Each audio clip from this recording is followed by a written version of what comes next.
शांतनु और गंगा का विवाह। महाभारत में राजा शांतनु और गंगा का विवाह हुआ था और उस विवाह से उन्हें 8 पुत्रों की प्राप्ति हुई थी, जिनमें से एक भीष्म थे। राजा शांतनु और गंगा के विवाह की कहानी के अनुसार वे पिछले जन्म में स्वर्गलोक में थे और इंद्र के आदेश की वजह से दोनों को धरती पर जन्म लेना पड़ा था।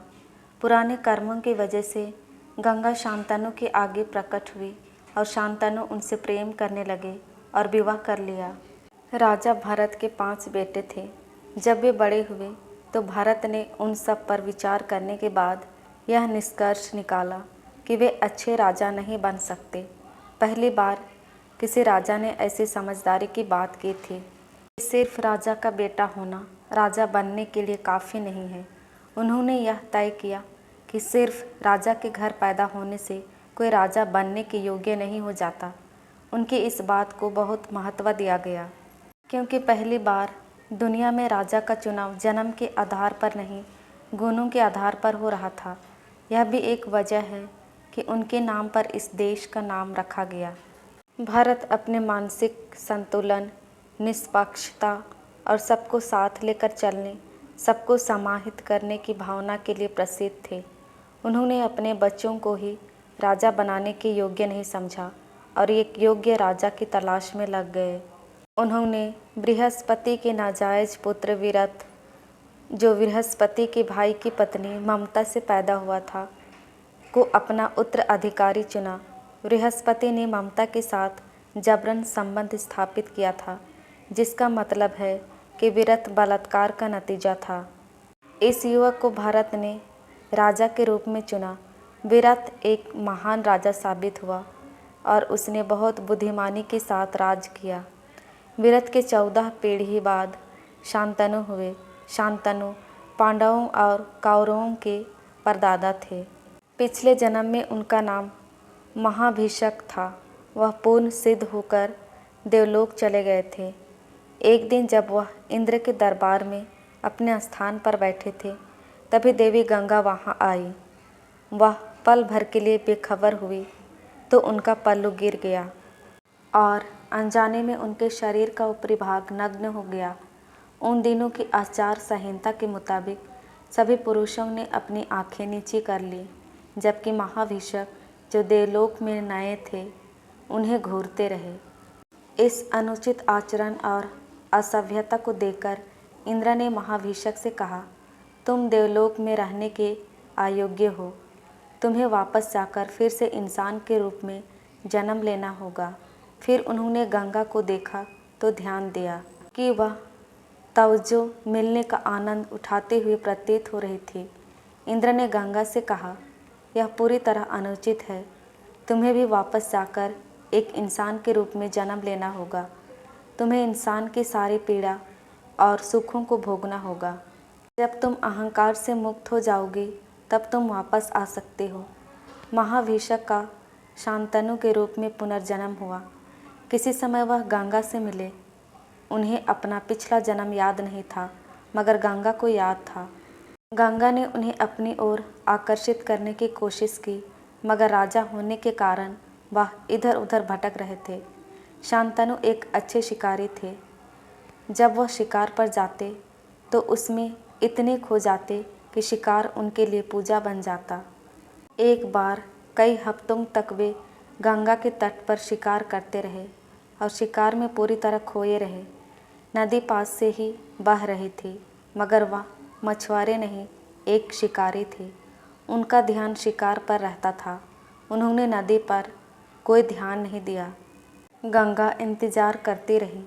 आमतौर पर जब भी उन्हें भूख प्यास लगती या किसी चीज़ की ज़रूरत होती तो उनके सेवक उनके सामने वह पेश कर देते। मगर एक दिन शांतनु को तेज प्यास लगी और आसपास कोई सेवक नहीं था। फिर उन्होंने नदी पर ध्यान दिया और गंगा को खोजने लगे।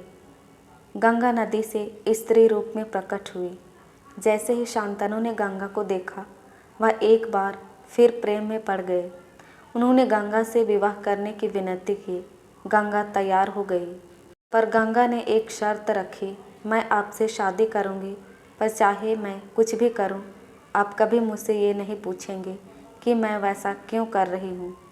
शांतनु गंगा के प्रेम में इतने पागल थे कि वह राजी हो गए। गंगा उनकी पत्नी बन गई, जो पत्नी के तौर पर बहुत सी खूबसूरत और लाजवाब थी। फिर वह गर्भवती हुई और एक पुत्र को जन्म दिया। वह तुरंत बच्चे को लेकर नदी तक गई और उसे नदी में बहा दिया। शांतनु को विश्वास नहीं हो रहा था कि उनकी पत्नी ने उनके पहले पुत्र को नदी में डुबो दिया। उनका हृदय फट रहा था, लेकिन उन्हें याद आया कि अगर उन्होंने वजह पूछी तो गंगा चली जाएगी। जो शख्स पहले सुखी और प्रेम में उमड़ता फिर रहा था, वह दुख से जड़ हो गया और अपनी पत्नी से डरने लगा। मगर फिर भी वह गंगा से बहुत प्रेम करता था। दोनों साथ साथ रहते थे। गंगा ने एक और पुत्र को जन्म दिया। वह बिना एक भी शब्द बोले जाकर बच्चे को नदी में डुबो आई। शांतनु पागल हो उठे। उनसे बर्दाश्त नहीं हो रहा था, मगर वह जानते थे कि उन्होंने एक भी शब्द कहा तो वह चली जाएगी। दूसरे बच्चे, तीसरे बच्चे से लेकर 7वें बच्चे तक यह सिलसिला जारी रहा। शांतनु बुरी तरह आतंकित हो गए थे। वह अपनी पत्नी से खौफ खाने लगे, क्योंकि वह उनके नवजात शिशुओं को नदी में डुबो दे रही थी। जब 8वें बच्चे का जन्म हुआ तो शांतनु असहाय की तरह गंगा के पीछे पीछे नदी तक गए। जब वह बच्चे को डुबोने ही वाली थी कि शांतनु ने जाकर बच्चे को छीन लिया और बोले, अब बहुत हो गया, तुम यह अमानवीय हरकत क्यों कर रही हो। गंगा बोली, आपने शर्त तोड़ दी है, अब मुझे जाना होगा, मगर जाने से पहले मैं आपको कारण ज़रूर बताऊंगी। गंगा ने अंत में शांतनु से कहा, मैं उनकी इस इच्छा को पूर्ण कर रही थी कि वे इस धरती पर पैदा हों, मगर उन्हें यहाँ जीवन बिताना ना पड़े। वे जल्दी से जल्दी इस श्राप से मुक्त होना चाहते थे, इसलिए मैंने 7 को लंबा जीवन जीने से बचा लिया। 8वें का जीवन आपने बचा लिया, जो प्रभास है, जिसका इस चोरी में मुख्य हाथ था। शायद उसे इस धरती पर लंबा जीवन जीना होगा। वह अभी शिशु है, इसलिए उसे अपने साथ ले जा रही हूँ। 16 वर्ष का होने पर मैं उसे आपके पास वापस ले आऊँगी। उससे पहले मैं यह सुनिश्चित करूँगी कि एक अच्छा राजा बनने के लिए उसे जो कुछ भी जानना चाहिए, उन सब की शिक्षा उससे मिले।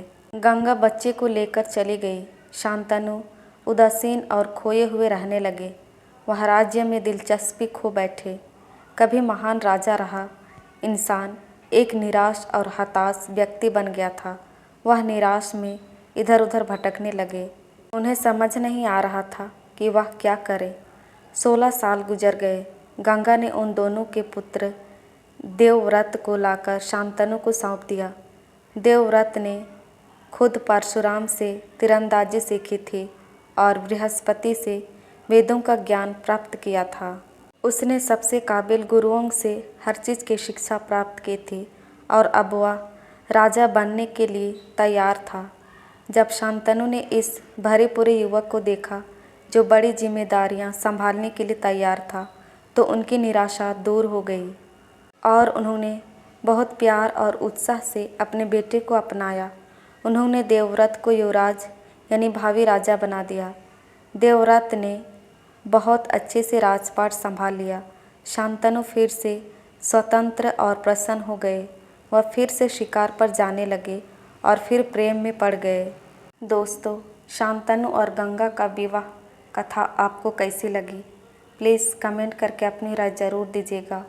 और यदि हमारे चैनल में नए हैं तो प्लीज़ चैनल को लाइक, शेयर एंड सब्सक्राइब कीजिएगा, ताकि हम आपके लिए और अच्छी अच्छी कहानियाँ ला सकें। धन्यवाद।